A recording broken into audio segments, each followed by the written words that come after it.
Movie की शुरुआत funky company के कमर्शियल वीडियो से होती है, जिसमें एआई रोबोट टॉयज के बारे में बताया जाता है। ये टॉयज उन बच्चों के लिए बने हैं जिनकी फैमिली उन्हें बिजी रूटीन होने की वजह से टाइम नहीं दे पाती है, इसलिए ये टॉयज बच्चों के दोस्त और हमदर्द बनते हैं। फिर सीन्स एक बच्ची सीढ़ी पे शिफ्ट होते हैं जो अपने माता पिता के साथ खराब मौसम में कहीं जा रही थी। उसके पास भी एक ऐसा ही टॉय था। इतनी बर्फ गिरने की वजह से उन्हें सामने कुछ नजर नहीं आ रहा था, जिस पर सीढ़ी की मदर वहीं बीच रास्ते में गाड़ी रुकवा देती है। पर तभी सामने से गाड़ी आने की वजह से उन लोगों का बहुत बुरा एक्सीडेंट हो जाता है। ये सीन यहीं कट हो जाता है। नेक्स्ट हम फंकी कंपनी में काम करने वाली एक लड़की गेमा को देखते हैं, जो अपने कोवर्कर्स के साथ एक नई इन्वेंशन पे काम करती नजर आती है, जो कोई पेट नहीं बल्कि एक पूरे बच्चों की तरह नजर आने वाली रोबोट मेगन है, जिसका उसके बॉस डेविड को भी नहीं पता था। तभी एकदम डेविड वहाँ आ जाता है और गेमा पे इतना पैसा लगने पर गुस्सा करने लगता है, क्योंकि उनके ओपोनेंट कंपनी उन्हीं के जैसे प्रोडक्ट्स कम पैसों में बना रही है। गेमा डेविड का गुस्सा कम करते हुए उसे मेगन का डेमो देने लगती है, पर जबकि अभी मेगन पूरी तरह तैयार नहीं थी, तो वो ब्लास्ट होते हुए गेमा की इमेज का डेविड के सामने कचरा कर देती है और डेविड गुस्से में उसे फ्राइडे तक का टाइम देते हुए एक अच्छा सैंपल लाने के ऑर्डर देता वहाँ से निकल जाता है। अभी गेमा इसी टेंशन में बैठी थी कि उसे हॉस्पिटल से कॉल आ जाती है और हमें पता चलता है कि वो सीढ़ी की आंट है और उस एक्सीडेंट में से सीढ़ी ही बच पाई थी और गेमा के अलावा उसका कोई और रिश्ता न होने की वजह से सीढ़ी की कस्टडी गेमा को दे दी जाती है।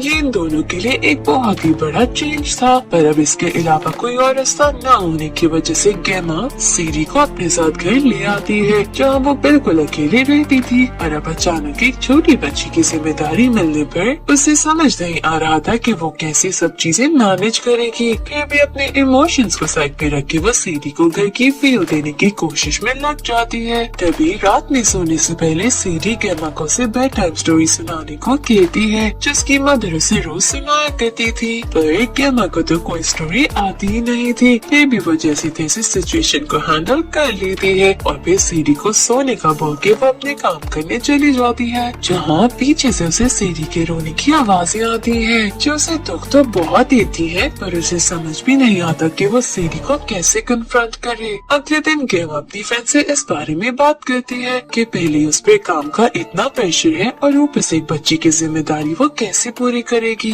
वो कुछ समझ नहीं पा रही है। तभी डोर पे बेल होती है और वहाँ कोर्ट की तरफ से भेजी हुई थेरेपिस्ट थी, जो गेमा और सीढ़ी का रिलेशनशिप चेक करने आई थी। गेमा की अपनी चीजों और प्रोडक्ट्स के लिए पॉसेसिवनेस उसके लिए थेरेपिस्ट के सामने एक नेगेटिव पॉइंट बनता है। फिर भी वो जितना हो सके सीढ़ी के लिए वेलकमिंग एक्ट करने की कोशिश कर रही थी। सेशन खत्म होने पर थेरेपिस्ट गेमा को बताती है कि सीढ़ी के फादर की फैमिली उसकी कस्टडी लेने को तैयार है और अगर गेमा का यही एटीट्यूड रहा तो उन लोगों को मजबूरन सीढ़ी को उसके पिता की फैमिली को देना होगा। इसलिए अगर गेमा अपनी बहन या उसकी बेटी से प्यार करती है तो जितना जल्दी हो सके सीढ़ी के साथ अपना बॉन्ड स्ट्रॉन्ग करे और इसे नॉर्मल लाइफ की तरफ वापस लेकर आए। थेरेपिस्ट से इतनी एडवाइस मिलने के बावजूद भी गेमा अपनी बिजी रूटीन की वजह से सीढ़ी को बिल्कुल टाइम नहीं दे पाती है और इसी तरह पूरा दिन निकल जाता है, जिस पे सीढ़ी खुद गेमा से बात करने आती है तो गेमा को अपनी गलती का एहसास होता है और वो सीढ़ी से बातें करते हुए उससे अच्छा फील करवाने की कोशिश में लग जाती है। उसी तरह वो उसे अपना एक रोबोट भी दिखाती है जिसने कॉलेज टाइम में बनाया था। वो देख के सीढ़ी कहती है कि अगर उसे एक ऐसा टॉय मिल जाए तो उसे और किसी टॉय की कभी जरूरत नहीं पड़ेगी। उसकी ये बात गेमा के दिल को लग जाती है और वो फिर से मेगन पे काम करना शुरू हो जाती है। फाइनली वो डेविड के दिए हुए टाइम में ही मेगन को वापस तैयार कर देती है, जिसके बाद वो डेविड को डेमो देने बुलाती है और इसके सामने वो सीढ़ी को मेगन का मास्टर बनाते हुए टाइम गुजारने का कहती है।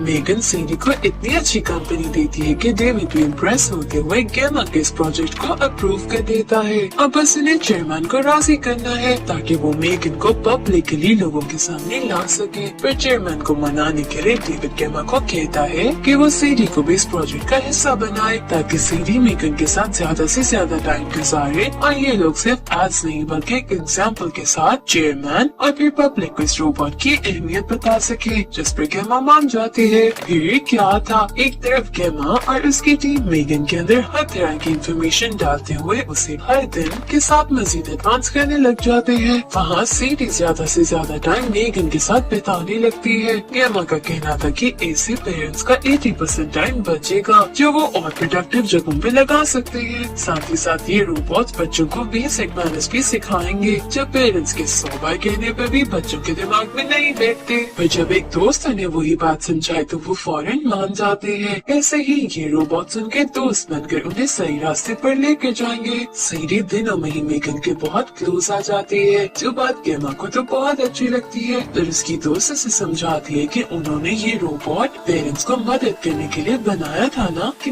उनकी जगह लेने के लिए। और गेमा को ऐसे सीडी को नजरअंदाज करते हुए एक रोबोट के प्रेमो करम पे नहीं छोड़ना चाहिए। गेमा को ये बात तंज की तरह लगती है क्योंकि मेगन से मिलकर सीडी खुश थी और जिंदगी की तरफ वापस आ रही थी। उनकी ये बातें मेगन भी सुन रही थी जो अचानक ये सवाल कर देती है कि सीडी के पेरेंट्स की मौत कैसे हुई, जबकि इन सबको लग रहा था कि मेगन अभी ऑफ है। गेमा से ऑफ होने को कहती तो मेगन ऑफ भी नहीं होता। उल्टा अजीब इंफॉर्मेशन खुद ही अपने सिस्टम से निकालते हुए मौत की असलियत समझ जाती है, जिस पर परेशान हुई गेमा की सीडी के बाद मास्टर बनते हुए उसे ये सारी इंफॉर्मेशन इग्नोर करते हुए सिर्फ उस चीज पे काम करने का कहती है जिसके लिए उसे बनाया गया है और वो सीडी को इमोशनल और फिजिकल पेन से बचाना है। ये बता के वो मेगन को वापस शट डाउन कर देती है। नेक्स्ट सीन में हम देखते हैं कि सीडी खेल रही है और मेगन उसका ध्यान रखते हुए उसके पास है। तभी सीडी का एक एरो गुम हो जाता है जब वो मेगन को ढूंढने का कहती है। मेगन को वो एरो साथ वाले घर में नजर आता है जिसे वो दौड़ते हुए फेंस की ओर से पकड़ने लगती है कि नेबर का डॉग उस पे हमला कर देता है।